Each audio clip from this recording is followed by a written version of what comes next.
Now, as we all know, there's outside of the league, there's been this whole Draymond Green versus Kenyon Martin, something that should have ever really become as it has become now. This all started when I don't know what podcast Kenyon Martin was on, but Kenyon Martin asked if Draymond Green was tough, yada yada yada, and Kenyon Martin's response was he's only tough or only wants to be how he is around certain people. He picks and chooses who he wants to rah rah rah rah rah with, you know, because I just put out a short earlier, him acting all big and bad and growling and snarling, hitting Nurkic in the head and stomping on Sabonis' chest and choking out Rudy Gobert. But when it comes to Isaiah Stewart and Ron Artest, he's like, I'm just a sweet little boy. No one likes me. I'm sorry, sir. Sorry, sir. I quit. I'm done. I ain't mean to offend you. I ain't mean to be a bother. Hey, sir, you want some cookies? Yeah, that's how he's like when those guys are around. And then Draymond Green had to get in his feelings and get personal. And then Kenyon Martin came back saying there's about 50 or 200 players better than you.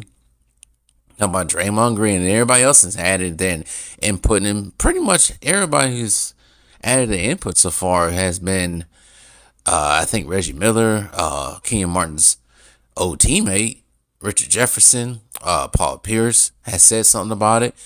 And they pretty much all been fair. But the constant thing is, though, is Draymond Green a tough guy in the 90s and 80s? Even 2000s? No. Is he important to the Golden State Warriors? Yes. Was Kenyon Martin one of them power forwards or one of them guys you have to be careful around? Yes, he was. I don't know. You know what? The thing that infuriates me the most out of this whole thing, it's not so much Draymond Green mouthing up the mouth. We know that's going to happen. So it's the younger fans who did not watch Kenyon Martin, who never watched Kenyon Martin, who don't even watch the 2000s. These guys barely know anything about the 90s and 80s, but they sit here and want to puff their chests out when it comes to that. And I know damn well they didn't watch anything out of the 2000s because they think all those other eras are inferior to this era. That's the thing that pisses me off the most about this whole entire thing. But anyways, I guess on Gil's Arena, either it was yesterday or the day before that, who knows? I don't care. But I know it was sometime this week. On Gil's Arena, Kenyon Martin's usually a guest on there. Usually, I think he is a guest along with Nick Young and I think the other one's Brandon Jennings and of course Gilbert Arenas, right? And they're discussing the same thing. And Nick Young and Kenyon Martin get into it. I guess they've been getting into it for the longest time. But now Nick Young kind of get personal with Kenyon Martin.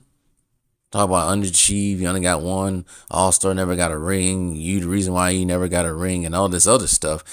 And I'm like, what is up with these players that are listed in Kenyon Martin always flapping at the mouth? Because Nick Young, what besides getting one ring with hopping on to Golden State for 1 year, which many people did, like David West, but David West was a dog in his prime on New Orleans. Matt Barnes and Nick Young, people like that. But what's up? Matt Barnes, I don't know what Matt Barnes has said about the situation. He probably ain't saying anything at all. Probably steer clear away from it. But Nick Young, I do remember your career a lot. And you was always a goofball on the court and off the court.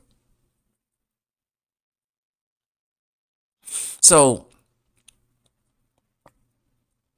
yeah, I know he was in the NBA, but still.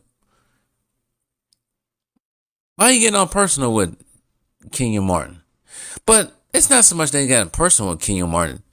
It's this whole situation in itself that is finally, like I said in the beginning of this video, has taking head and it's being dragged on. It's being dragged now. It's being dragged. And it probably is being dragged for views and content. I only spoke about it twice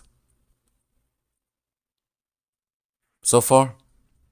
'Cause I thought it was silly because it's not even a conversation anymore. Really, to me. Um, I just want to educate these dummies, these nincompoops out here. They're always flopping up their mouth, acting like they know what they're talking about when they don't know what they're talking about. Because I know damn well they weren't around or weren't watching the NBA in the early 2000s. But they think they know something. That's the reason I've been saying something about it. But this thing has gotten old. It's gotten old. Kenyon Martin is right. There's about 50 power forwards better than Draymond. The eras are different. 2000 was a completely different dog from right now. There's already, was it, two superstar or two all-star Hall of Fame power forwards right now with Giannis Antetokounmpo and Anthony Davis. None of them are playing right now. The point has been proven when Kenyon was playing in his time. He had to go against Tim Duncan, Kevin Garnett, Dirk Nowitzki, being in the West and the East. Because people talk about the New Jersey years, but people forget when he was on Denver. I do recall Denver being in the conference finals when he was on that team with, it might have been J.R. Smith and Carmelo Anthony.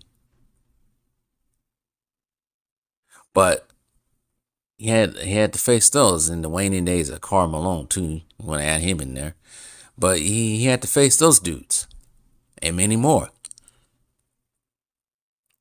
Draymond ain't got nothing, and if he's so good, why he ain't doing nothing now?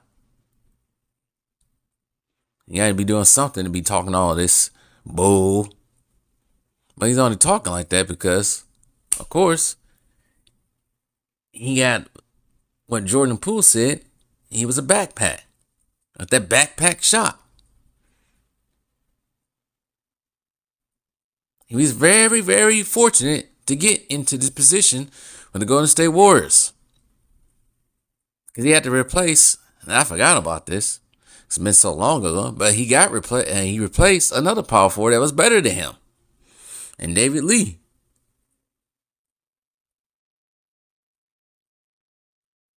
David Lee was pretty much, you could say, injury prone. So, but like I said, this whole thing has gotten crazy. And it needs to end.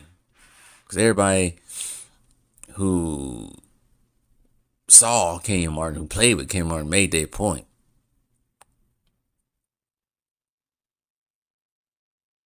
Draymond Green was back in the 90s and early 2000s. He wouldn't even be in the league. So, but anyways, I'm seeing reports that LeBron may never leave the Lakers. He's going to leave eventually. He's going to have to leave eventually. He's getting too old. But anyways, yeah. This whole Kenyon Martin, Draymond Green thing has gotten way crazy.